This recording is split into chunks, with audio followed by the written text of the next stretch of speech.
Good morning, everyone. My name is Skôvde. I'm now studying in University of Skôvde in Sweden, and my role is a graphic designer in a series game called Happy Hearts, which is a game about healthy lifestyle for Nepalese teenagers. And today I would like to share the development experience and game with you. So I will begin with delicious foods I tried in Nepal, which is also my favorite food. It's called fried rice, or they also call it chow mein. But unfortunately, as my Nepalese team told me, it is an unhealthy food. But it's really good. So this also happened to many Nepalese kids and their families. Cardiovascular disease increased due to those unhealthy foods in low and mid-income countries. So this game came up. The overall aim of our project is to promote a healthy lifestyle through diet and physical activity to prevent future cardiovascular disease for Nepalese teenagers. And also this project is a collaboration between Sweden and Nepal. Next I will introduce how we develop our game. So initially we map out the detail of this knowledge gap by conducting study in Nepal by Nepalese teams. Based on this report, we made a draft for the design of the game. Then we created a paper prototype to be able to test it in Nepal. And at the same time, we did food study, try to capture Nepalese food culture and habits. We also conduct a study to understand Nepalese teenagers' visual preference and also their graphic recognition.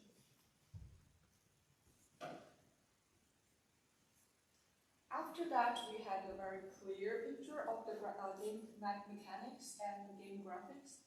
Then we start to create the final digital game, while also we conducting testing among colleagues and teenagers in Sweden and Nepal.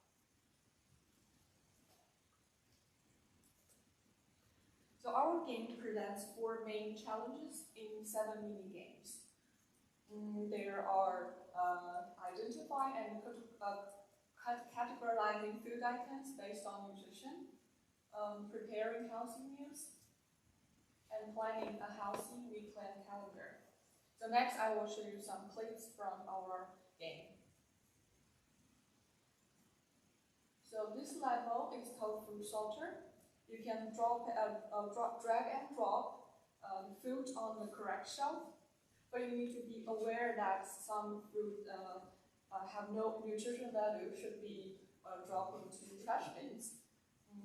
So here you might wonder why we have beers or spirits. It's because it's very easy for Nepalese kids to get beer or spirits because of home brewed alcohol. So that's why we have this in this game.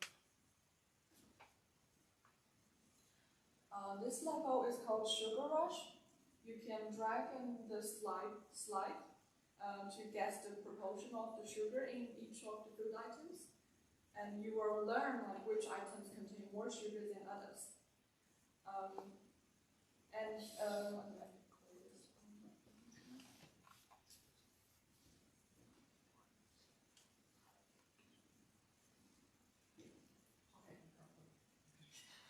And you might see there, if you get a wrong guess on the proportion of sugar, it will have a green arrow to show you where is the right proportion. Okay, this level is called Master Shelf. So, you will prepare 5 healthy meals for a day. You might wonder why it's 5 meals. It's because it's Nepalese daily meal routines. They will have 5 meals a day. And this level is the most difficult level, even for adults. And this issue also happens in the game test. So we added this table of contents, you can see in below with the tables to show the proportion of nutrition. And it's not just for getting a higher score, but also to get feedback in real time.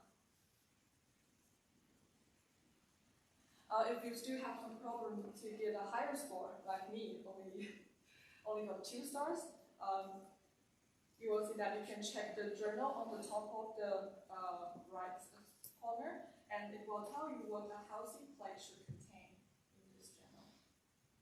And this pages of benefit for all levels in order to get a deeper understanding of nutrition knowledge.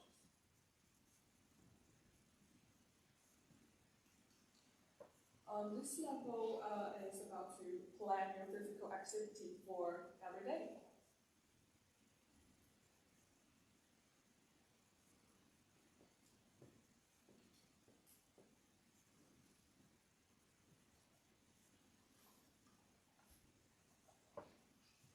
And here you might wondering why we have reading, gaming, watching TV, playing chess, and napping on our list.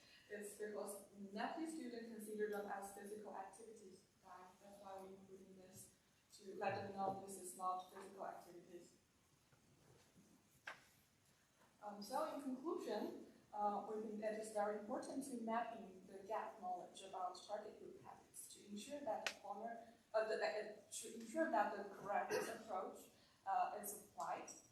And from graphic design, because I'm graphic design for this game, I think the localization theory game image should take into account players' pre-existing visual experience. Here's the example. This picture is we took when we do the food study in Nepal. You will see that this is roti, which is Indian bread. It's a flat bread. And roti, as a very local food, was the most difficult object for students to identify during our food study in Nepal. So although roti is one of the most common foods in Nepalese daily life, it might not be familiar in their daily media, such as books or games. Of course, and also this part, the effective visual communication is also my research interest. And thank you for listening, and welcome to see our game at demo booth. Thank you.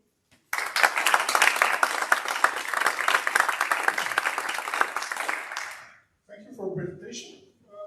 Is anybody has a question for Laura?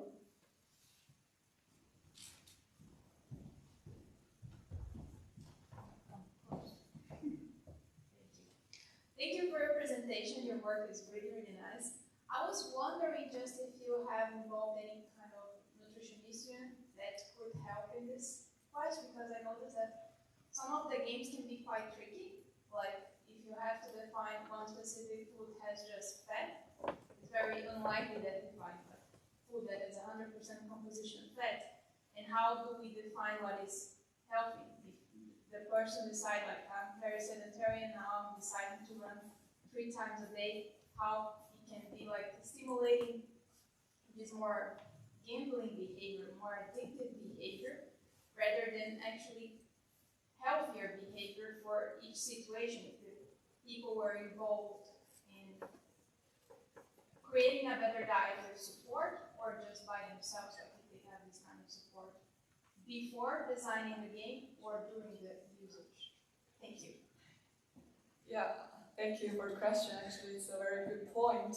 And we also consider about this part during our game development. And we have our Nepalese team, their local team in Nepal. So they will give us the nutrition knowledge support for our game. But I'm sorry, I can't answer more about because I'm graphic designer. But thank you for your point.